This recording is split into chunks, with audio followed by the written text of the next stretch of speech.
सभी डीएलएड साथियों को नमस्कार। आप सभी का स्वागत है मेरे चैनल पर। और गाइज आज की इस वीडियो में हम डिस्कस करेंगे UP DElEd third semester subject जो है एसएसटी यानी सामाजिक अध्ययन है, ठीक है। और आज हम लेसन 1 जिसका नाम है मुगल साम्राज्य की स्थापना, ठीक है, जिसमें हम बाबर से रिलेटेड कुछ महत्वपूर्ण फैक्ट जो कि आपको बहुत ही आसानी के साथ याद हो जाए, ठीक है, और जो आपके एग्ज़ाम में प्रश्न पूछे जाएंगे सिर्फ और सिर्फ वही हमने फैक्ट लिया है। लेकिन उससे पहले हम आप सभी से 3 क्वेश्चन पूछेंगे, ठीक है, जिसका आंसर अगर आप सभी को पता है तो आप कमेंट्स बॉक्स में ज़रूर कीजिएगा, वरना हम वीडियो के लास्ट में आप सभी को इसका आंसर जरूर करेंगे, ठीक है। तो सबसे पहले देखिए प्रश्न देखिए, क्योंकि जब तक हम लोग क्वेश्चन आंसर नहीं करेंगे ना तब तक कोई भी क्वेश्चन आसानी के साथ नहीं याद होगा। इसलिए सबसे पहला जो क्वेश्चन है आप इसका आंसर दीजिएगा कि तुजुक-ए-बाबरी, ठीक है, जो पुस्तक है ये किसने लिखा है। फिर से एक बार मैं रिपीट कर दे रही हूँ, तुजुक-ए-बाबरी किसने लिखा है और ये जो पुस्तक है ये किसके बारे में वर्णन करता है।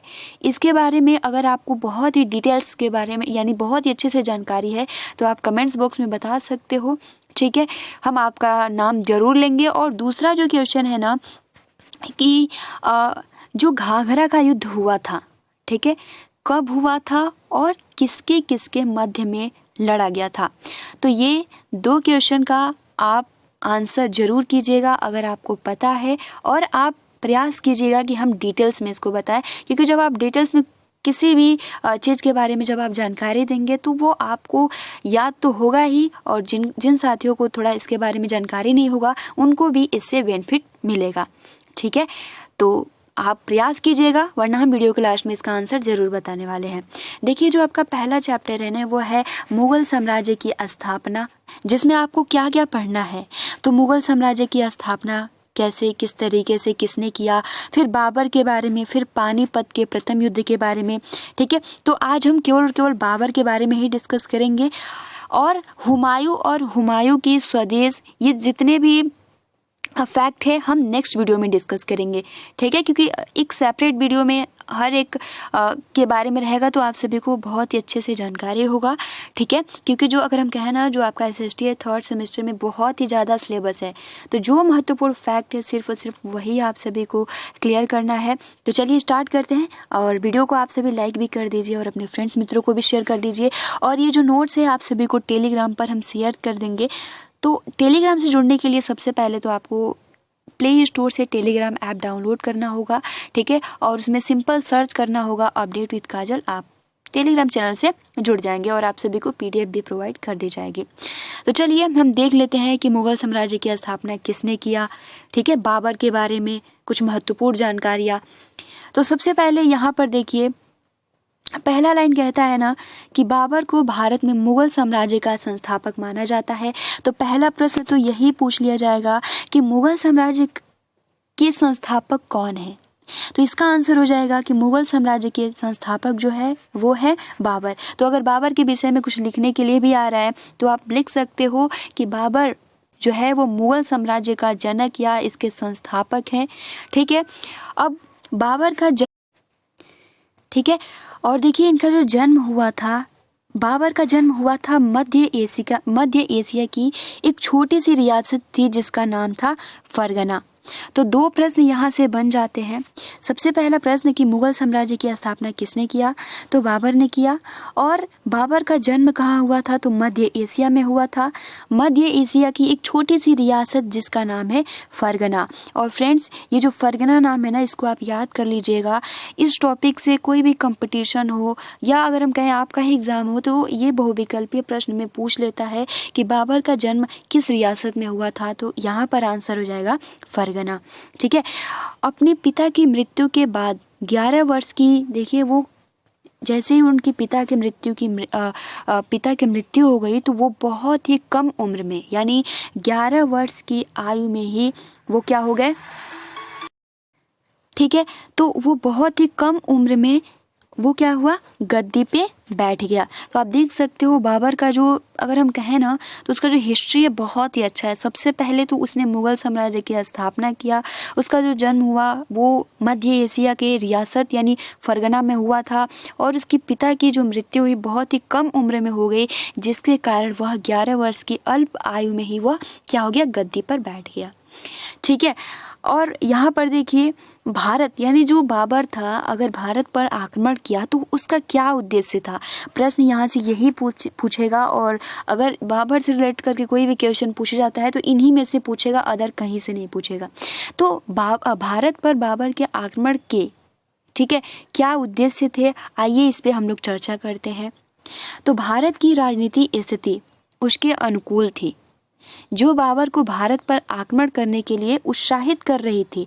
यानी जो कि अगर हम कहें ना कि ये जो बाबर की जिस तरीके से वो उसी वातावरण में यानी उसी के अकॉर्डिंग था, तो वो बहुत ही ज़्यादा उत्साहित था कि हाँ हमें भारत पर आक्रमण करना चाहिए और उसने किया भी। ठीक है। तो पहला उद्देश्य तो यही हो जाएगा कि जो भारत की राजनीति स्थिति जो थी वो बाबर के अनुकूल थी। ठीक है। इसीलिए वो भारत पर आक्रमण करने के लिए बहुत ही ज़्यादा एक्साइटेड था, उत्साहित था। सेकेंड पॉइंट पे कि वह तैमूर का उत्तराधिकारी होने के नाते इस क्षेत्र पर दावा कर रहा था। यानी जो बाबर था वो उत्तराधिकारी होने के नाते ठीक है इस कारण भी वो भारत के क्षेत्र पर दावा कर रहा था। तीसरा पॉइंट ये कि काबुल, कंधार और बदखाशा के क्षेत्र से उसका प्रशासनिक खर्च भी पूरा नहीं हो पा रहा था, इसलिए वो भारत पर आक्रमण करना चाहता था। ये कुछ उद्देश्य है जिसको आप बहुत ही 3 से 4 पॉइंट याद कर सकते हो, बहुत ज़्यादा याद करने की आवश्यकता नहीं है। ठीक है। उसके बाद देखिए यहाँ पर पानीपत का युद्ध जो कि आप सभी को याद होना चाहिए और बहुत ही ज़्यादा महत्वपूर्ण है, पानीपत का प्रथम युद्ध। सबसे पहला तो प्रश्न यही पूछता है कि जो पानीपत का प्रथम युद्ध हुआ था, आप सभी को हम बता दें कि पानीपत के 3 युद्ध हुए थे, जिसमें पानीपत का प्रथम युद्ध जो हुआ था बाबर और इब्राहिम लोदी के बीच हुआ था और ये जो युद्ध हुआ था वो 20 अप्रैल 1526 को हुआ था। ठीक है। 20 अप्रैल 1526 को हुआ था। ठीक है। और यहाँ पर देखिए 1526 ईस्वी में बाबर व इब्राहिम लोदी के बीच युद्ध हुआ था। पहला प्रश्न जिसमें एकता का अभाव व अकुशल नेतृत्व के कारण लोदी की पराजय। अगर हम कहें ना तो जो बाबर की सेना जो थी ठीक है इब्राहिम लोदी की सेना से बहुत ही ज़्यादा कम थी, लेकिन बात यही आती है कि बाबर के पास बहुत ही दिमाग था। ठीक है। जितने सैनिक थे उसका बहुत ही अच्छे से इस्तेमाल किया था इसने। तो इस तरीके से अगर हम कहें जो लोदी इब्राहिम लोदी का जो भी सैनिक थे उनमें बहुत ही अच्छे से उनको सिखाया नहीं था, नेतृत्व नहीं किया था, अकुशल के कारण क्या था कि लोदी की हार हो गई थी। इसमें कुछ महत्वपूर्ण फैक्ट सिर्फ और सिर्फ वही याद करना है, बहुत ज़्यादा इसमें नहीं देखना है। 1530 ईस्वी को बाबर ने अपने 4 पुत्र, जैसे कि बाबर के 4 पुत्र थे जिसमें सबसे पहले हुमायूं, शायद आपने नाम भी सुना होगा। हुमायूं के पुत्र कौन थे तो अकबर थे। ठीक है। हुमायूं, कामरान, अस्करी और हिंदाल। तो ये भी प्रश्न पूछ लिया जाता है कि बाबर के कितने पुत्र थे, तो 4 पुत्र थे। ठीक है। हुमायूं, कामरान, अस्करी, हिंदाल। तो आप किसी तरीके से भी याद कर लीजिएगा। ठीक है। उसके बाद देखिए यहाँ पर हुमायूं जो हुमायूं था उनका पुत्र था, उसे ही अपना उत्तराधिकारी घोषित किए थे। कौन तो बाबर ने। ठीक है। उसके बाद देखिए 26 दिसंबर 1530 में आगरा में क्या हो गया, बाबर की मृत्यु हो गई।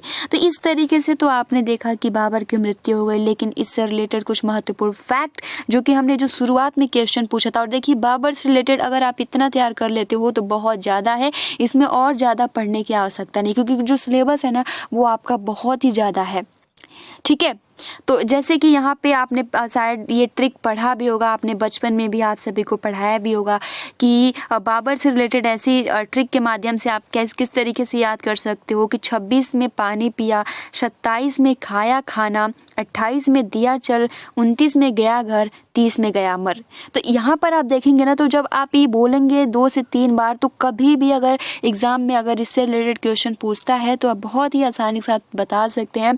तो 26 में पिया पानी, तो यहाँ पर देखेंगे तो पिया पानी यानी पानीपत, 26 यानी 1526 में पानीपत का युद्ध हुआ था। किसके किसके बीच हुआ था? अभी जस्ट हमने आप सभी को बताया कि बाबर और इब्राहिम लोदी के बीच में हुआ था, जिसमें हार किसकी हुई थी? तो इब्राहिम लोदी की हुई थी। उसके बाद 27 में खानवा का युद्ध हुआ था। जी हाँ फ्रेंड्स, खानवा का युद्ध हुआ था, जो कि बहुत ही ज़्यादा महत्वपूर्ण है। ये जो हुआ था ये 1527 में हुआ था। और ये भी प्रश्न देखिए, आपको पता चल गया कि 27 में खानवा का युद्ध हुआ था, ये भी पता है बाबर के विरुद्ध। तो लेकिन किसके साथ हुआ इसके बारे में भी आप सभी को, तो राजपूतों यानी राजपूतों में राणा संगा थे। ठीक है, तो खानवा का युद्ध किसके किसके मध्य लड़ा गया था? तो बाबर और राणा संगा के बीच में 1527 में लड़ा गया था, जिसमें किसकी हार हुई थी? तो राणा संगा की हार हुई थी। उसके बाद 28 में दिया चल, तो चल से हो जाएगा चंदेरी, यानी 28 में 1528 में क्या हुआ था कि चंदेरी का युद्ध हुआ था। नाम याद कर लीजिएगा जितने भी महत्वपूर्ण फैक्ट है। चंदेरी का युद्ध हुआ था, जो कि किसके बीच लड़ा गया था? तो मेदिनी राय। जी हाँ फ्रेंड्स, अगर हम बात करें मेदिनी राय कौन था, तो ये भी राजपूत से ही रिलेटेड था, यानी राणा संगा के कुछ साथियों में से ये थोड़ा महत्वपूर्ण था। तो ये भाग गया था। ठीक है, जब खानवा का युद्ध हुआ था तो उसमें ये बच गया था, और बाबर को पहले से ही पता था कि हमने जो खानवा का युद्ध लड़ा वो पूरी तरीके से हमने जो भी हमारे विरोधी थे हम उनको नष्ट नहीं कर पाए हैं। ठीक है, तो वो चंदेरी में एक किला है उसको प्राप्त करना चाहता था बाबर, जो कि मेदिनी राय जो था इससे सहमत नहीं था। तो इसलिए क्या हुआ कि 1528 में चंदेरी का युद्ध हुआ था। ठीक है, और इस युद्ध में क्या हुआ था, तो जो मेदिनी राय था वो हार मान गया। ठीक है, उसने संधि कर ली, और मेदिनी राय के साथ 2 पुत्रियां थी, और बाबर के पुत्र से उनकी शादी हो गई। तो ये कुछ महत्वपूर्ण फैक्ट है। और 29 में जो था वो घाघरा का युद्ध हुआ था। ठीक है, घाघरा का युद्ध किसके किसके बीच में हुआ था, तो वो भी मैं आप सभी को बता दूं। तो 1529 में घाघरा का युद्ध जो हुआ था बाबर और महमूद लोदी के बीच में हुआ था। ठीक है, और बाबर की मृत्यु जो हो गई थी 1530 में हो गई। उसके बाद हुमायूं आ जाता है। तो क्योंकि हमने बोला भी था कि हम केवल और केवल यहाँ पर बाबर से रिलेटेड कुछ महत्वपूर्ण फैक्ट देखेंगे, तो इस तरीके से बाबर से रिलेटेड इतने सारे महत्वपूर्ण फैक्ट हैं। ठीक है, यहाँ पर देखिए हमने लिखा भी है कि खानवा का युद्ध 1527 में बाबर और राणा संगा के बीच में हुआ था। ठीक है, जिसमें राणा संगा की हार हो गई थी। उसके बाद देखिए नेक्स्ट जो है वो है चंदेरी का युद्ध। ठीक है, तो चंदेरी का युद्ध जो हुआ था 1528 में, जो कि राणा संगा से हुआ था। सॉरी, यहाँ पे मेदिनी राय यानी राणा संगा का ही साथी था, जिसमें मेदिनी राय क्या कर लिया, संधि कर लिया, और उसने अपनी 2 पुत्रियों का शादी बाबर के पुत्र से कर दी। उसके बाद घाघरा का युद्ध हुआ था 1529 में, जो कि महमूद लोदी के बीच में हुआ था, और बाबर की मृत्यु जो हुई थी 1530 में हो गई थी। ठीक है, तो इस तरीके से हमने बाबर से रिलेटेड जितने भी महत्वपूर्ण फैक्ट थे वो देख लिए। अब देखिए गाइस, जो हमने पहला प्रश्न पूछा था कि जो तुजुक-ए-बाबरी है ये पुस्तक किसने लिखी है, सो फ्रेंड्स यहाँ पर जो आंसर हो जाएगा वो हो जाएगा बाबर। जी हाँ फ्रेंड्स, बाबर ने ही इस पुस्तक को लिखा है, तुजुक-ए-बाबरी। तुजुक-ए-बाबरी में क्या है, तो फ्रेंड्स यहाँ पर बाबर ने अपने जीवन काल में जो भी घटित हुआ है इस पुस्तक में इसने लिखा है। ठीक है, दूसरा हमारा जो सवाल था ये कि घाघरा का युद्ध कब हुआ था और किसके किसके मध्य हुआ था। सो फ्रेंड्स, जैसे कि हमने ट्रिक के माध्यम से भी जाना, फैक्ट के माध्यम से भी जाना, 26 में पिया पानी, 27 में खाया खाना, 28 में दिया चल, 29 में गया घर यानी घाघरा। 1529 में घाघरा का युद्ध हुआ था, किसके किसके बीच, तो महमूद लोदी और बाबर के बीच। सो फ्रेंड्स, जितने भी बाबर से रिलेटेड महत्वपूर्ण फैक्ट थे आज की इस वीडियो में हमने डिस्कस किया। आई होप कि आपको याद भी हो गए होंगे। ठीक है, और लास्ट में यही कहना चाहेंगे कि अगर आप तैयारी कर रहे हैं तो बहुत ही अच्छे से स्टार्ट कर दीजिए, ठीक है। तो और वीडियो पसंद आई है तो लाइक कीजिए और अपने ज़्यादा से ज़्यादा फ्रेंड्स मित्रों को शेयर कीजिए। तो मिलते हैं 3 बजे वाली क्लासेस में। जी हाँ फ्रेंड्स, इसकी क्लासेस की टाइमिंग होती है दोपहर के 12 बजे। अब नेक्स्ट जो क्लास आएगी वो हिंदी की क्लास आएगी दोपहर के 3 बजे। फिर शाम को आपकी संस्कृत की क्लासेस आएगी एंड 9 बजे जो होगी वो आपके कंप्यूटर की, ठीक है। और 10 बजे आप सभी को हमने बताया भी था कि टेस्ट आप सभी को हम प्रोवाइड करेंगे। सो फ्रेंड्स, आज के लिए इतना ही। मिलते हैं। Thanks for watching, take care and best of luck.